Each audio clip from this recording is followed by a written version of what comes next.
boys zvazoma. Ndapererwa. Varume ndapererwa. Iwe Junior Chief. Junior Chief. Tita sina wakumana. Aiyo, iwe vakomana zvakambotita. Vaitipfudza mombe mahara. Takaenda kumombe tisu taifana kufudza mombe vakagara waramba kukuroana kujisa ndo vaiti taibazi bazi zvavanhu mumaminda iwo zokuti dei tikasangana munhu aigadzira aitagadzira tukafu zokuti vakatipapaidza kana zvondo nawo inasi ayo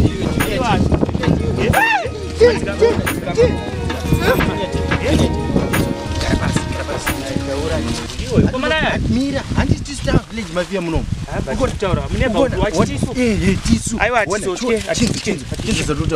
zvakufana zvese zviri munomu zvakuti chikandi saka tofanira kuronga timu navo woona toronga timu navo ka tovagadzirira saizi vakomana vaya vanofanira kubuda munomu aiwa tofanira kuita zvokuti tivakwa chinobhuruka chese ka chinomhara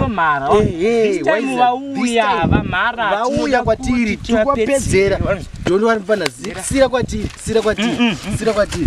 saka iwe toita plan ipi mira toita plan ipi uya ndiwo ndiyambona nawo iwo manje usaite kuti nyaya iyi varedze kuti tine nyaya nawo waiziva iwo ukasvika wira nawo wakumbira uregerero chichiutoti vasvike kuno toda kuwapwanya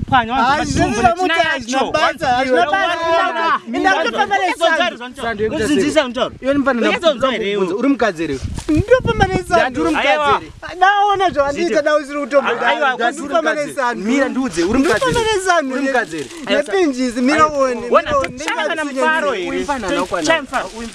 anobva nyanya uvatomhanya kutonge waona uye shumba yakafa here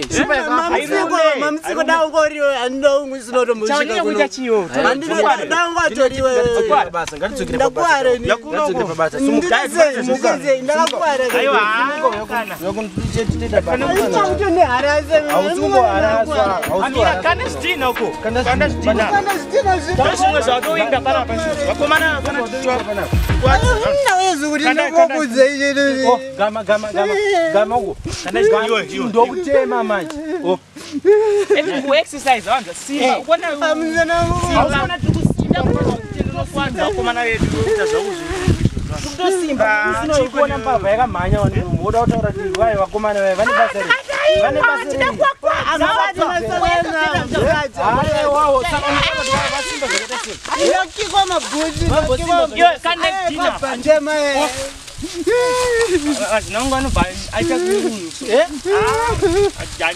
I don't feel what me. Yo ndatova nehasha. I want to look. Yo ndokanda ndokutema hapo. Akatuzanyirwa nani kwara. Akagwa kunyanya chikwara manje. Ndakutonzwa kutoda. Wauya pabasa pedu sha. Wauya pabasa pedu. Sumuka kwenda ora ino. Kwenda ku. Kanda. Kande basa. Wana ndakutotema jina nechiki. Yo, saita kuti wakomana wavo. Vaudze kuti aziti aiwa aziti. Takataiwa. Mira, ndavaudza. Aurowe shati. Isitone mamu.